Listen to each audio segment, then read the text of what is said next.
Hello, world history students. This is a guest video from Mr. Goldberg looking at the Declaration of Independence, particularly as it is an Enlightenment document. So you're probably familiar with this, and as you know, it was signed on July 4th, 1776. That's why we celebrate the 4th of July. And what I'd like to do in this video is talk a little bit about what the Declaration says, and also why it is so important in world history. So if we start with the Wikipedia article on the Declaration of Independence, which actually has some really good details in it. You might want to check that out at some point. But it says that the 13 American colonies were already at war with Great Britain when they declared this. I think a lot of folks think, oh, we declared independence and then the war started. The war had started in April of 1775. And what this declaration did, though, was to say, hey, this is not just a rebellion that we might come back to Great Britain afterwards.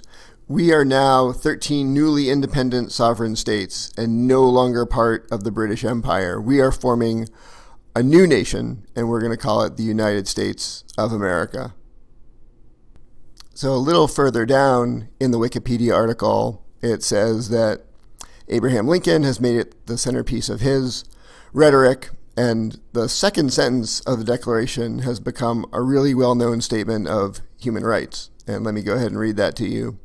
We hold these truths to be self-evident, that all men are created equal, that they are endowed by their Creator with certain unalienable rights, that among these are life, liberty, and the pursuit of happiness. This has been called one of the best-known sentences in the English language, and it may contain the most potent and consequential words in American history. And the passage has become this moral standard that the United States is trying to strive for. We don't always reach it, but it's good to strive for the idea that all men are created equal. So who wrote the Declaration of Independence? And we're going to abbreviate it in this video as DOI. So it was a committee of people, mainly Thomas Jefferson. He's standing here, and he's with Ben Franklin and John Adams in this picture. This is from 1900, so it's well after 1776 when it was written, but this is often a picture people use. And so Franklin, Adams, and Jefferson are sitting around, and you can see they've been working for a while. There are earlier drafts on the floor here, and they've been working quite a bit to get the words just right.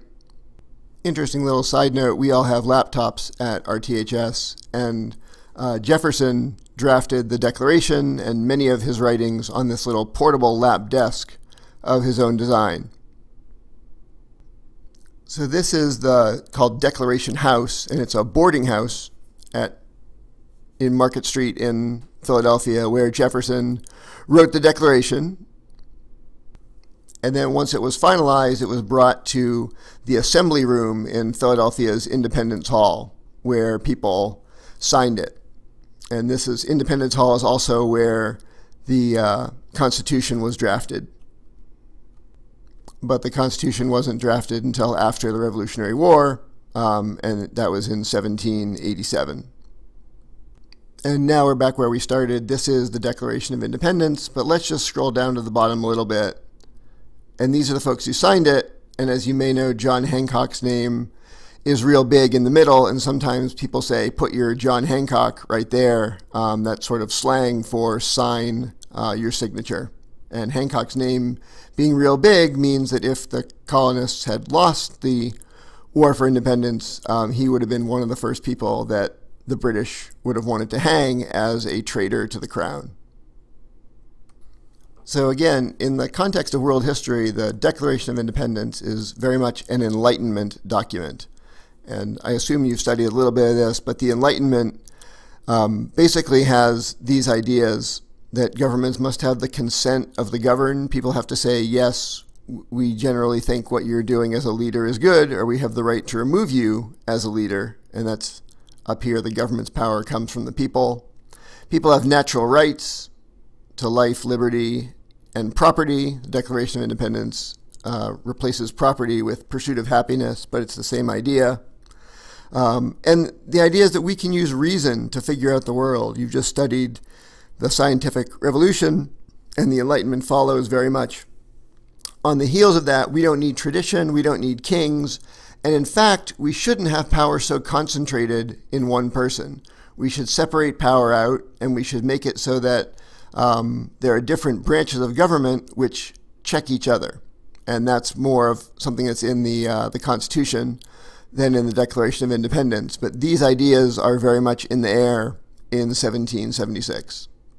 And then this is a nice statement from Wikipedia, just giving you a time frame. The Enlightenment is from the 1650s to the 1780s, and cultural and intellectual forces in Western Europe are emphasizing reason, analysis, and individualism rather than traditional lines of authority. So if you're a king in Europe, you're thinking about the Enlightenment and what that means for your job and potentially for your life.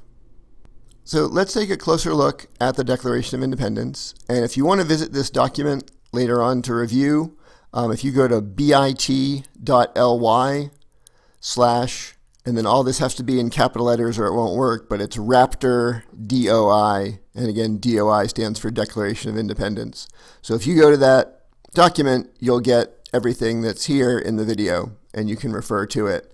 And then you can click on this link, and it will take you to the version of the Declaration of Independence that we're about to look at.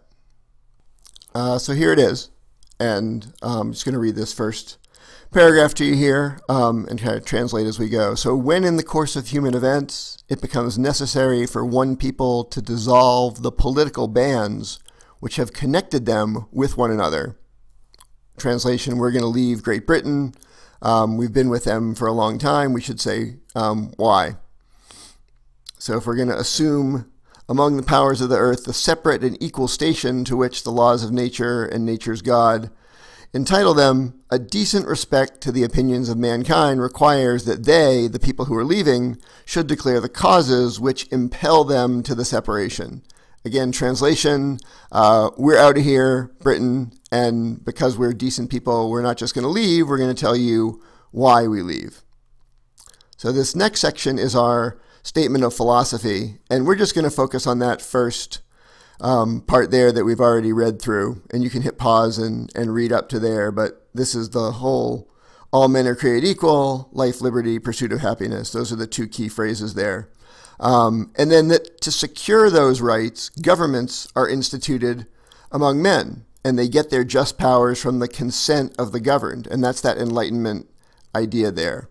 And if a government becomes destructive of these ends, it is the right of the people to either alter it if you can, or if you can't, to abolish it and to institute a new government. And that's what the people writing the Declaration of Independence are looking to do. And so prudence, or sort of common sense, will tell us that governments long established shouldn't be changed for light or transient causes, right? If you get a parking ticket, it's not time to overthrow the state of North Carolina. But people are more disposed to suffer while evils are sufferable than to try to get rid of the whole government.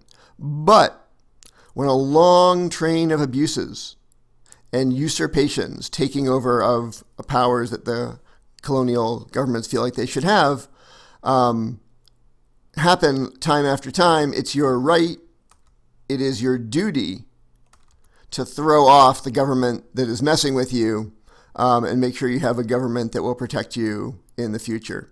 And the history of the King of Great Britain is a history of repeated injuries and usurpations. They're taking away powers that we had had for a while. And then let's submit some facts to a candid world. And I'm not going to read all these to you, but there's a list of about 18 things that the king has done. All these he's refers to the king, and in essence, this is saying why the king is a jerk. So he hasn't assented laws that we need. He's forbidden governors in the various colonies to pass laws that are important. He's called together our legislative bodies at unusual, uncomfortable places. Let's scroll down and get some other meaty ones here. He's kept among us in times of peace standing armies without the consent of our legislatures. He's had troops staying in our houses. There's been a mock trial for any murders which the British soldiers may have committed on the inhabitants of the state. That's a reference, I think, to the Boston Massacre, which was in 1770. He's cut off trade, he's imposed taxes, deprived us of trial of jury, all these things, and we, the colonists, are fed up. And so in every stage, we've petitioned for redress. We've said, hey, this is wrong, but we've been repeated by injury. They don't listen to us. And a prince whose character is marked by every act which may define a tyrant is unfit to be the ruler of a free people. We don't want a tyrant. We want a king who listens to us, or we need a new form of Enlightenment government. And so we, therefore, are out of here. We are free and independent states. Again, you can read the details if you want it, but that's basically the structure of this document. It starts with a philosophy statement. Well, actually, it starts with here's these. When you're going to leave, you should say why. Then we have this philosophy statement, and that's the all men are created equal, life, liberty, pursuit of happiness should be guaranteed to everyone. And then here's the list of why the king is a jerk. He's done all these things, and we've warned him, and therefore we are now out of here. And signed by John Hancock, the president of the folks meeting, and they're in Philadelphia, and there we go. So here are a couple of examples of how this document has influenced other people. In 1848, a group of women met at Seneca Falls, New York to make a declaration of sentiments. And you can click on that link to get more context here if you go in this document. But this says, riffing off the Declaration of Independence, when in the course of human events it becomes necessary for one portion of the family of man to assume among the people of the earth a position different from that which they have hitherto occupied, but one to which the laws of nature and nature's God entitle them. If women think they're equal, a decent respect to the opinions of mankind requires they should declare the causes that impel them to such a course. Same language as the Declaration of Independence. We hold these truths to be self-evident, that all men and women are created equal. And so then it goes through and says things, instead of the reasons the king is a jerk, the he here refers to men. So men have never permitted women to exercise her right to the elective franchise. That means the right to vote. And women have had to submit to laws, and they've had no voice in the formation of them. So you're upset about taxation without representation. We're upset, we women are upset that we never get to say anything about any of the laws that govern us. As we get closer to the Civil War, Frederick Douglass delivers a speech called What to the Slave is the 4th of July. Again, you can click on that link, and hopefully you know a little bit about Frederick Douglass from earlier history classes. But Douglass again invokes the Declaration of Independence, and he says, hey, you're saying that you hold these truths to be self-evident, that all men are created equal. And he quotes the Declaration of Independence. And yet you hold securely in a bondage with, according to your own Thomas Jefferson, is worse than ages of that which your fathers rose in rebellion to repose. A seventh part of the inhabitants of your country are slaves, and you're talking about liberty and pursuit of happiness, and all men are created equal. And that seems like you're not living up to the ideals of the Declaration. One more example, Abraham Lincoln says, 87 years ago, or 87 years ago, our fathers brought forth on this continent a new nation conceived in liberty and dedicated to the proposition that all men are created equal. And what Lincoln's trying to do is take the ideas from the Declaration of Independence and get them into the Constitution. And if you have time, you can read this here. This is the 14th Amendment, and it again is riffing off of the Declaration of Independence.